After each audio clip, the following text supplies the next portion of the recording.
আসসালামু আলাইকুম, আশা করি সবাই ভালো আছেন। আজকে নতুন আরেকটি ভিডিও নিয়ে হাজির হলাম। আর ভিডিওটা আজকে খুবই ইন্টারেস্টিং হতে যাচ্ছে, কারণ এই ফার্মটি একটি ছোট ভাইয়ের, সে আসলে স্কুলের স্টুডেন্ট, ক্লাস 9-এ পড়ে। আসলে তার মাথায় একটি বিকল্প পরিকল্পনা, একটা ফার্ম করার খুবই ভালো একটা উদ্যোগ।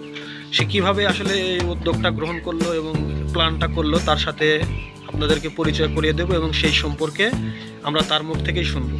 চলুন তাহলে তার কাছে যাওয়া যাক। এই ভাই এখানে আছে। কি অবস্থা ভাই, কেমন আছেন? এই তো, আপনার নাম কি এবং আপনি কি করেন, কোথায় পড়াশোনা করেন এবং কিভাবে এই ফার্মটি শুরু করলেন?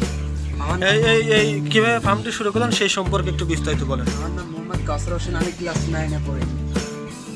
তারপরে মনে করেন যে করোনা, এই স্কুলে পড়তাম আমি। তারপরে স্কুলে পড়ার পরে হঠাৎ বাংলাদেশে মহামারী করোনা ভাইরাসে মনে করেন যে ক্লাস বন্ধ হয়ে গেল, স্কুল বন্ধ হয়ে গেল। তারপরে আমি বাড়িতে বসেছিলাম, পড়াশোনার পাশাপাশি ভাবলাম আমি ব্রয়লার ফার্ম দিই। তারপর 200 মুরগির ব্রয়লার ফার্ম দিলাম। দেওয়ার পরে আমার 15,000 টাকা লাভ হলো। তারপরে মনে করেন যে আমি 300 মুরগির ফার্ম দিলাম। 300 মুরগির ফার্ম দেওয়ার পরে বর্তমান মুরগির 20 দিন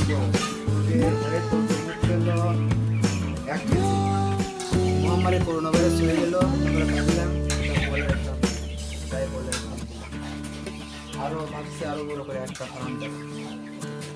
আচ্ছা, আর একটা কথা বলি, সেটা হচ্ছে কি আপনার এই যে মুরগি যে আপনি এখন যখন ফার্ম শুরু করছেন, এর মধ্যে কি কোনো মারা টারা গেছে, এরকম কি কোনো বিপদের মুখে পড়ছেন? না, হঠাৎ মনে করেন যে 2-1টা মারা যায়, মারা তো যাবে 2-1টা।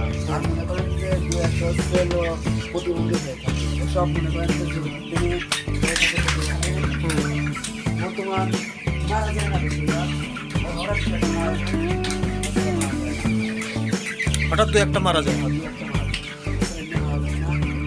এখানে কতটি আছে মুরগি টোটাল? টোটাল আছে 300।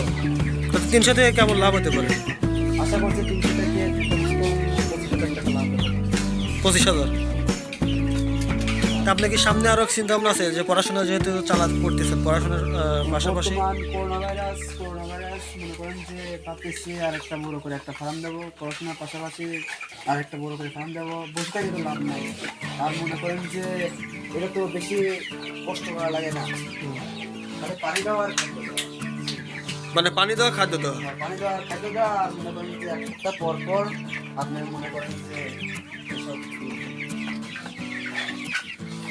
তো যাই হোক, আপনি দর্শকের উদ্দেশ্যে যদি কিছু বলতে চান। দর্শকের উদ্দেশ্যে আমি বলতে চাই, বসে লাভ নাই। করোনা ভাইরাসের মধ্যে আপনারা বলে ফার্ম কিংবা অন্য কোনো ছাগল, ভেড়া এসব ফার্ম দিতে পারেন।